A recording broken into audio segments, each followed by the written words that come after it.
começar com o próprio nome, né, desse bairrozinho, que não chega a ser um bairro, vai?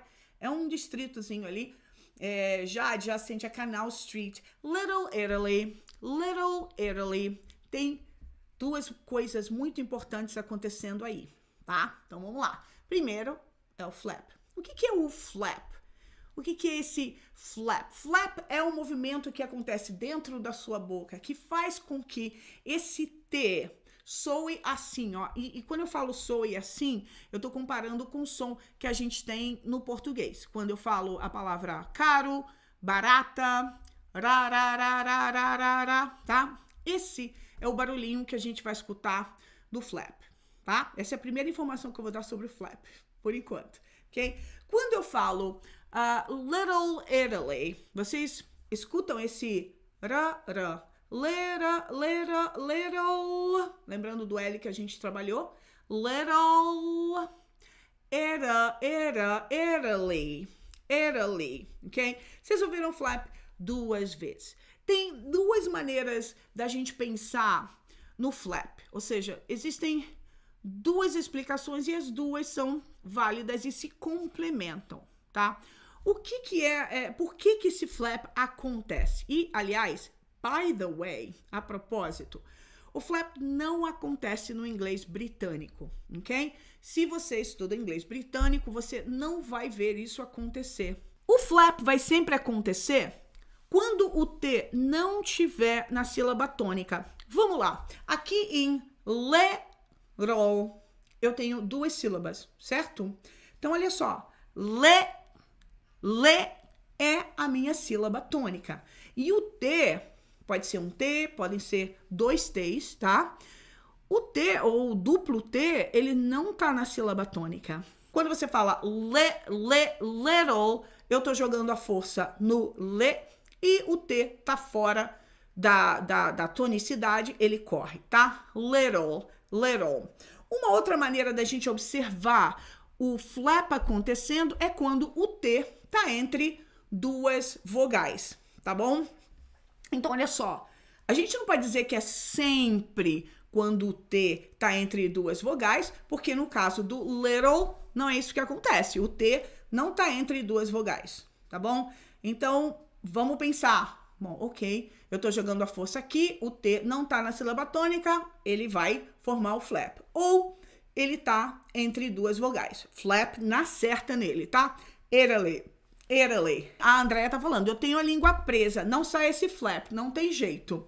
É errado pronunciar o T como inglês britânico? A resposta é, claro que não, tá? Não tem problema algum você fazer, por exemplo, little Italy. Não tem problema, não é consistente com o som do inglês americano, mas está corretíssimo, tá? Não tem problema algum, Andrea. Mas foi bom você falar isso, porque eu tenho uma outra informação para dar para você. Já vai falar um outro pedaço de informação, como a gente fala em inglês. I have another piece of information to give to you. A piece of information, né? Vocês sabiam que a gente fala a piece of information? Eu não posso falar duas informações, três informações em inglês, né? Eu não posso falar I have two informations, for example. Então, eu uso piece of information. I have another piece of information. Esse som, tá? Que eu usei do português para comparar, esse ra, na verdade, é o som da consoante D. Já vou voltar aí. Então, eu quero que vocês façam aqui comigo, ó. Pega o D com muito cuidado, mas não é para fazer D. Não é isso que a gente tá fazendo, né? É só mesmo o sonzinho do D. Bem de levinho, bem aqui em cima, ó. Doubt. Isso aí, Lísia, como doubt. Legal? Esse som do D, na verdade, vai fazer o flap no momento que você acelera ele. Por quê? Se você fizer ele vira esse flap. Então, tecnicamente, o flap é o som do D. Se não conseguir, não tem problema, vai lá no T mesmo, como os britânicos fazem, não há problema algum, tá bom? Eu tô ensinando as duas maneiras aqui. Por exemplo, se alguém aqui viu, acho que alguém aqui falou que viu Hamilton, ou qualquer outro musical, ou qualquer outra música que você vá cantarolar, fazendo assim, ó, dá, olha como é que fica. No próprio Hamilton, o rei canta aquela música.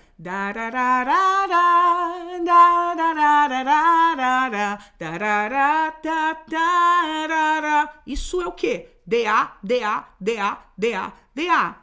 E esse flap é formado quando você acelera esse D, tá? Por que é importante saber disso? Porque assim eu não me martirizo tanto na hora de chegar e falar esse little. Porque se eu pensar no D leve, tá, gente? Não é little, não é little. Mas esse D bem de levinho me ajuda. Porque é bem mais fácil partir desse ponto e fazer assim, ó. Little, little, little. É o D bem fraquinho. Little, little, little, little, little. Wow! It's a D, ok? Little, little. O R tem outro som. O R tem outro som. E foi aquela questão até que a gente conversou sobre a palavra festa, né? Porque a palavra festa, primeiro ela tem o R, né? Que você tem que pronunciar aquele R do cachorro que a gente aprendeu aqui. Par, par, par. Essa é a primeira parte. A segunda é o flap. É esse T aqui, puxar ele pra cá, esse aqui tem som de D. Party, party, D, D, D. Bem leve, bem leve. Party, party, party, party, party. E é isso, você tá fazendo flap. Então, para não confundir a cabeça, que eu tenho que sair de um R, de um par, esse R não tem salvação, hein? Esse aqui não tem nenhum jeitinho, é esse mesmo, é o R retroflexo, tá? Esse não tem jeito. Mas o flap é só a gente pensar no D leve, pra gente precisar ficar, meu Deus, peraí, eu tenho que sair do par e depois fazer um ri, party, muito mais fácil. Se você pensar no D, fica mais leve. Party, party, party, party. Não é complicado, Chico. É só fazer o D bem de levinho e vai experimentando com ele. Party, D, D, D, D, D, D. Party, party, party, party, party, party, party. Você vai ver o D se transformando nessa sequência de... Ok? Porque é isso que está acontecendo na sua boca. Yes! Como na palavra 40. Primeiro, aqui, eu faço o som do R e depois eu faço o som do flap. Yes! Vamos praticar um pouquinho esse flap, que agora vocês já entenderam que tem o sonzinho de D, tá? De novo, não é D ou D ou D, tá? É um D, D, D, bem aqui no dente. D. Legal. Olha aí. Better, better. Então é o que eu falei. Por que o flap existe? Ele existe, ele é formado a partir do momento que ele está fora da sílaba tônica. Quando você fala better, a sua sílaba tônica, mais conhecida como stress syllable. Your stress syllable is right here.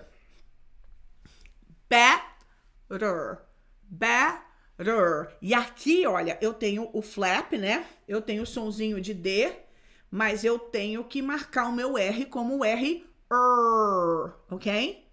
Não confundam R do inglês com flap.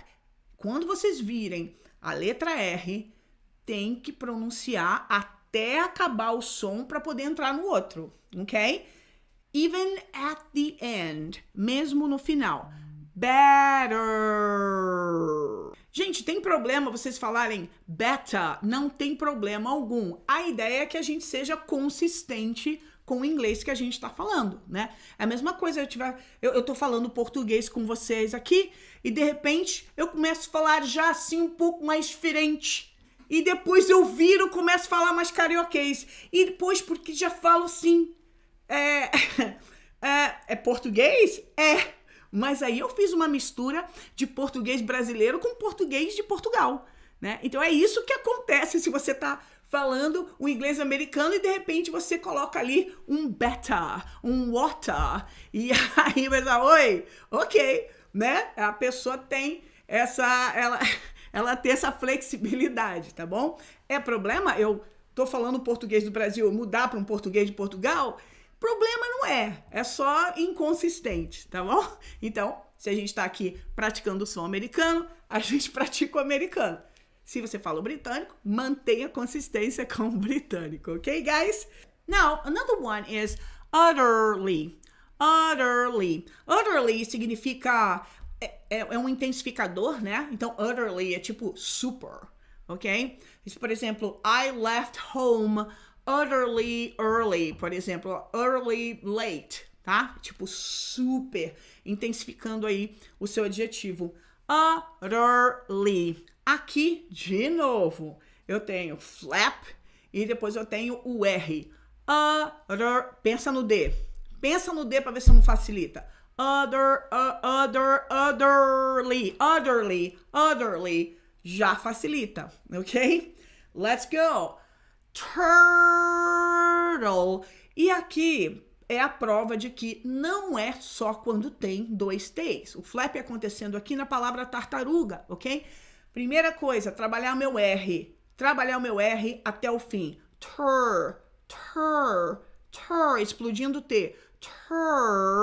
Acabou aqui, eu terminei o R. Se o meu bico fechou aqui, terminei o R. E agora, como é que sai desse nó? Porque isso aqui é um nó, né? Fiz um nó aqui. Agora fazer um flap, que é esse rã, nem sempre é fácil quando a sua língua tá lá atrás na sua boca, né? Mas se você pensar no D, tartaruga fica mais fácil. Turtle.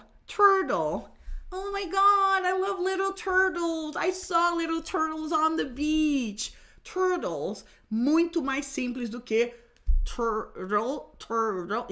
Esse mecanismo aqui fica mais difícil. Então, aqui, pensar no flap como D ajuda e muito, ok? Ok, city. Olha aí o meu flap e pensem. Tudo bem que ele tá entre dois sons de vogal, mas ele também tá fora da sílaba tônica. C é a minha sílaba forte, ri. Ninguém tá me dando atenção, eu vou correr. Pensa assim que vocês se lembram de como fazer, quando fazer o flap, right? Battery. De novo, vou fazer aqui, agora não R primeiro, agora o flap primeiro. Better, ou então eu penso no meu D, battery park. Pensa no D, battery park. Oh, we're here at Battery Park, here in Manhattan, Battery Park. Olha o seu flap bem aí. Outro verbo, cater, aquelas empresas de catering, que são empresas de buffet, né? Que fazem todo o serviço de buffet para você. Catering. Olha o flap aí de novo, né?